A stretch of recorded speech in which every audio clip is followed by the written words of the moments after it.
10, 9, 8, 7, 6, 5, 4, 3, 2, 1. Lift off.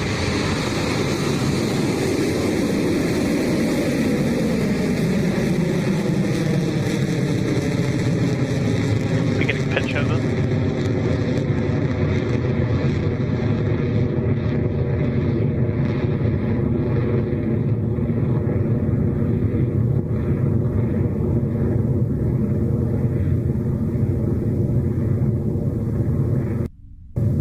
Stage 1 propulsion nominal.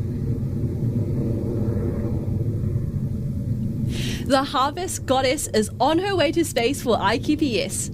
Electron has launched cleanly off the pad at Launch Complex 1 and is now coming up against 700 kilometers per hour.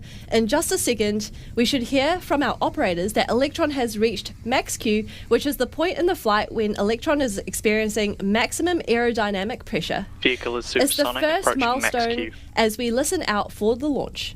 So let's bring up the audio channels now from MCC.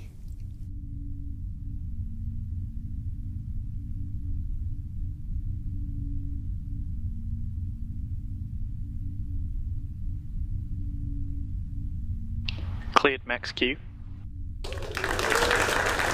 That was a nice, clean pass through max Q for Electron, and we are now about a minute or so away from staging and main engine cutoff on the first stage.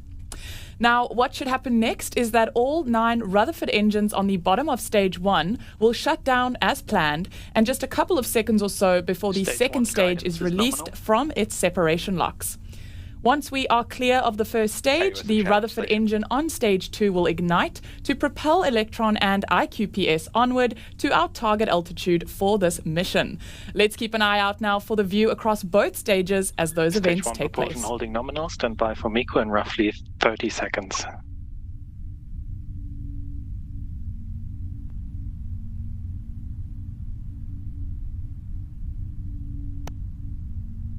"15 seconds to staging.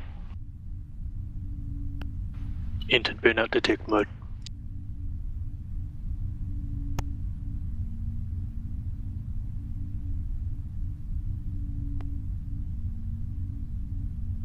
MECO confirmed.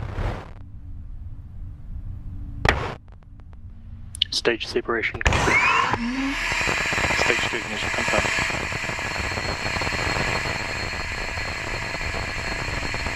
A clean separation from the first stage as planned, and a beautiful start up there by the Rutherford engine on the second stage.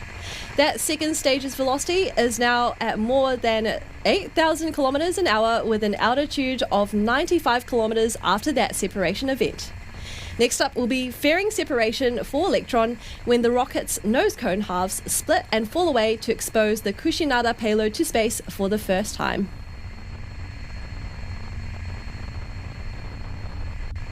Fairing jettison confirmed. And there you have it. Electron's Stage 2 two guidance fairing is halves nominal. have jettisoned from Electron, and on your screen you'll see the Harvest Stage 2 goddess propulsion safely nominal. attached to the kick stage and ready to make her debut on orbit. Taking a look now at the propulsion monitoring camera at the bottom of stage 2 shows that Rutherford is continuing nominally since engine startup, which happened just a few moments ago.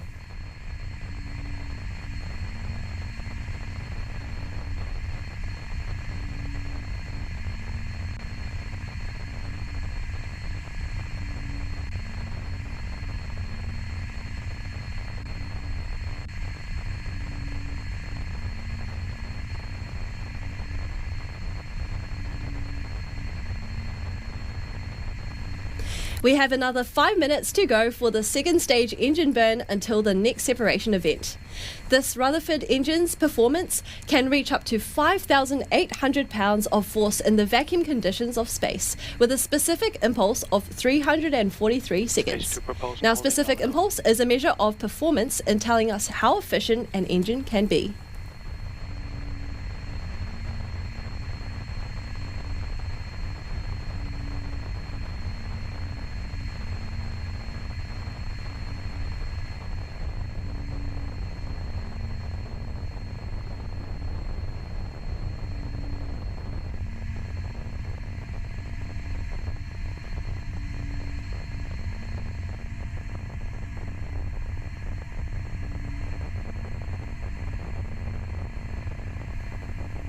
One of the pretty special things about both our sea level and vacuum optimized Rutherford engines is that they're actually battery powered.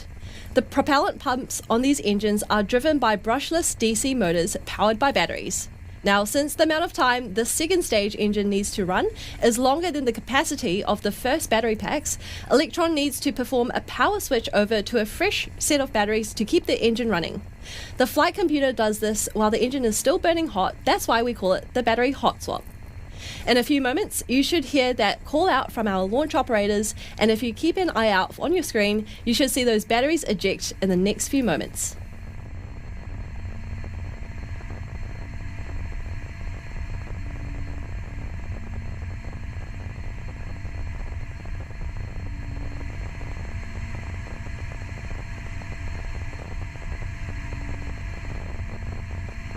HVB discharge holding nominal, approaching hot swap in roughly 30 seconds.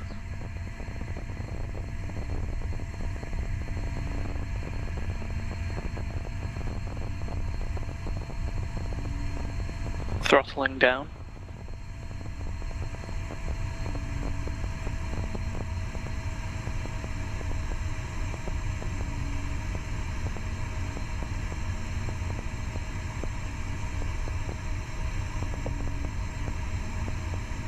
Battery jettison confirmed. Confirm hot swap successful. Nice and clean with that battery hot swap there, and one of the final launch milestones completed on Electron for its 69th mission to space. We are cruising along now at 15,000 kilometers an hour at 220 kilometers in altitude. Just two more key events remain for this first stage of the mission. That is SECO, or second engine cutoff, followed by stage separation, where Electron's kick stage separates from the second stage and gets ready to deploy the payload into orbit.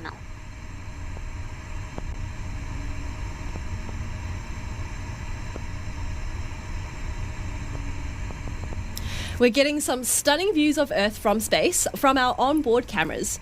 We touched on it a little bit at the start of the show, but right now Electron is running fully autonomously. What that means is our extremely talented GNC engineers have completed all the analysis to determine how to get to the specific place in orbit, and right now Electron's flight computer is running its algorithm in real time to fine-tune its performance and land Kushinada 1 on its final deployment orbit.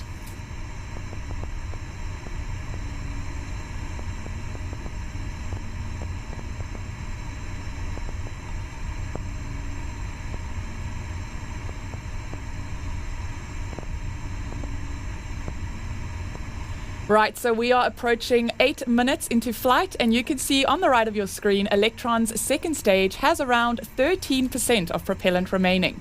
Much like the first stage, there's no sense in carrying dead mass to orbit, so shortly we will separate the kick stage and payload from stage 2.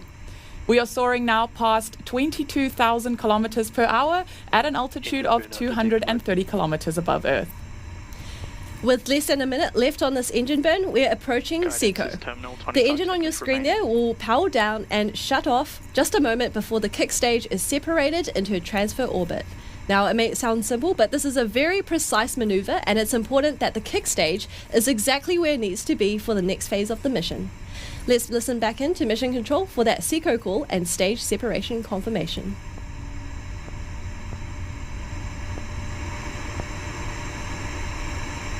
SECO confirmed. Nominal transfer orbit achieved. Stage separation confirmed.